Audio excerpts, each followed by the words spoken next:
Hello, my name is Allison Carmen, and welcome to my podcast, 10 Minutes to Less Suffering. And the name of today's podcast is Do You Put Negative Attention on Your Problems?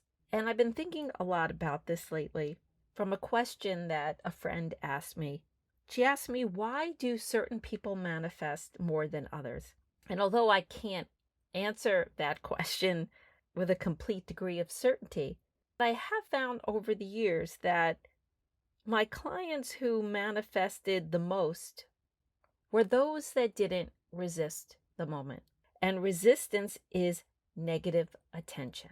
Here's a perfect example from a client of mine many years ago when I was practicing law. My client relied on one customer often to buy their product. And this customer was very difficult to deal with. So my client would always be stressed because he always believed that he was about to lose the customer. And the conversation always was about this customer. So difficult. I do so much for this customer. This customer shouldn't be acting like this. This is the wrong way to act. I have to figure out how to convince the customer to stay. And thinking back, what my client was doing is they were giving negative attention to the problem, always resisting the problem. And I remember one day I was speaking to my client and I said, doesn't it feel so stressful and miserable to believe that life can only work out one way? Doesn't it feel horrible that a condition has to exist for you to feel safe and secure? And he looked at me and said, you are so right. I'm stressed every day because I am resisting this problem, and it creates a lot of negativity. And although I didn't use the term negative attention, we started to work on not resisting the problem, accepting this customer, accepting the discomfort. And through accepting this discomfort, my client was able to take a step back and stop chasing it. And he actually was able to spend more time working on his business and saving this customer. Instead of fixing this problem that he thought maybe one day would give him safety and security, he started marketing his business to more customers. He started thinking about other product lines that he could sell. When he stopped giving his negative attention to the resistance of what was happening, he was able to fall into the moment and not feel so scared of what the future was going to bring. He was in business today. He had money in the bank. He had an opportunity in this moment to be present, to be creative, and allow this discomfort to bring him to a higher place on his path. When we let the discomfort rule us, we just try to either argue with the problem or fix the problem, and yet never see that perhaps we are not manifesting abundance. We are just every day in survival mode, trying to get through the day. And don't get me wrong, there are some problems that need to be fixed immediately. And there are some moments that are so painful that we resist them. The discomfort's too much, and that's okay. This is about creating an awareness for us that in those moments when we can tolerate the discomfort, when we're not in an emergency state, when things aren't pressing against us, that we stop resisting. And then instead of giving our life negative attention, we give it our best intention. And again, our best intention is filled with love and creativity and presence and hope that we will find the life that we'll enjoy, but also hope for the moment. Why give up this moment? We know that life has storms. We know that we have struggles.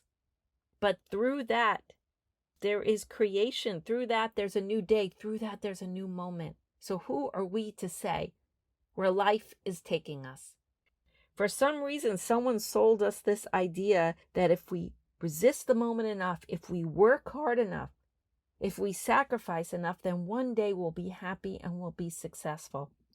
But even when that day arrives, there'll be other conditions that disturb us. There'll be other things that bother us. There'll be other problems to arise, and there we are, sacrificing every moment, every day for something that might never arrive. And if it does, it comes with other things. I am all for working hard, solving problems, but I also want to enjoy my life in the moment. And I want to create above those problems. I want to create joy and abundance. And I want to find a way not to let every moment strip me of my essence and my joy and my love. And that's what I want for you. It's like a higher way of living. And in a way, we become even more productive, because if the moment's not sinking you, if you're not resisting it, you're going to have more strength, you're going to have more energy, you're going to have less stress.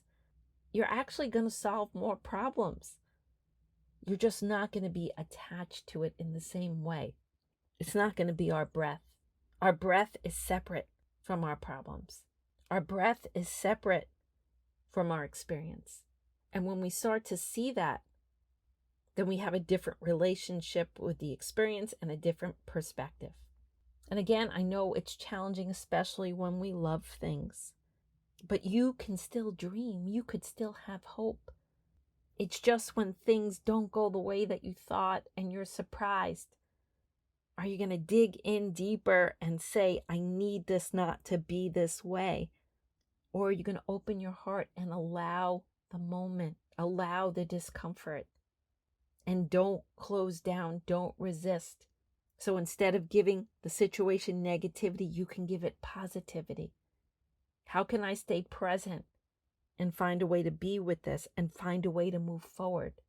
What do I need to put my attention on to grow my business, to help my child, to find someone to spend my life with, whatever you're looking for?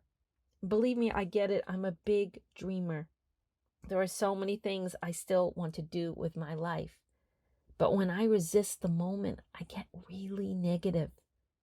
Isn't that unbelievable that I have done all this work, and when I get like that, that is who I become? But when I show up and I don't resist the moment, there's nothing wrong with the moment, there's nothing wrong with me, and there's nothing wrong with what's happening. It is what it is. And so instead of putting my energy in a negative direction to negatively attract more of that in my life, I'm able to be present and my light goes on. My creative self comes to play. My brilliance comes out, and I know what to do to further my dreams, to have more joy, to create the life that I want. And I actually find more in the moment. It's so much more juicy and sacred, and you can do it too. And again, don't worry about the moments that are just too much. We have to go through our process of life. There are things, there's suffering, there's grief, but there's also hope. And because we don't know what's going to happen next, uncertainty becomes our best friend, because that's when dreams come true. We just can't say how it's going to happen. And sometimes we didn't even know what our dreams were. Life surprises us. Beautiful, wonderful things enter our lives for no other reason that we stayed open and we allowed the moment to be, and we allowed the next moment and the moment after that. And through our presence and through our attention on what's happening and what we do want, we're able to flow into joy and abundance and wonderful things. So even if you're going through a challenging day today, remember how things always change. Good things happen too. Problems get solved and things grow, and there's laughter and there's joy, even during challenging times. And your life has potential. We only give up hope when we resist the moment. And because life has maybe this is just a challenging time and this will pass. Maybe the moment is offering you something that you can't see right now. Maybe this is a moment of discomfort that will lead to something beautiful and new. Maybe there's something to learn.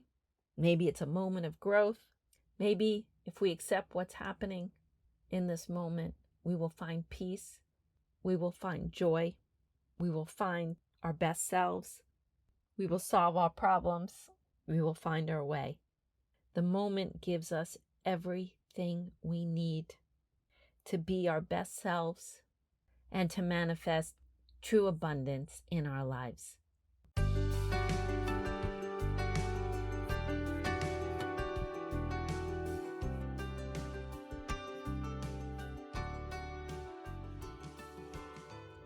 Thank you for listening to this podcast today. If you'd like to get in touch with me, you could email me at allison@allisoncarmen.com. If you'd like to read my books, The Gift of Maybe or Year Without Men, they're available at all major bookstores and online retailers. And if you like this podcast, you could subscribe and leave a comment.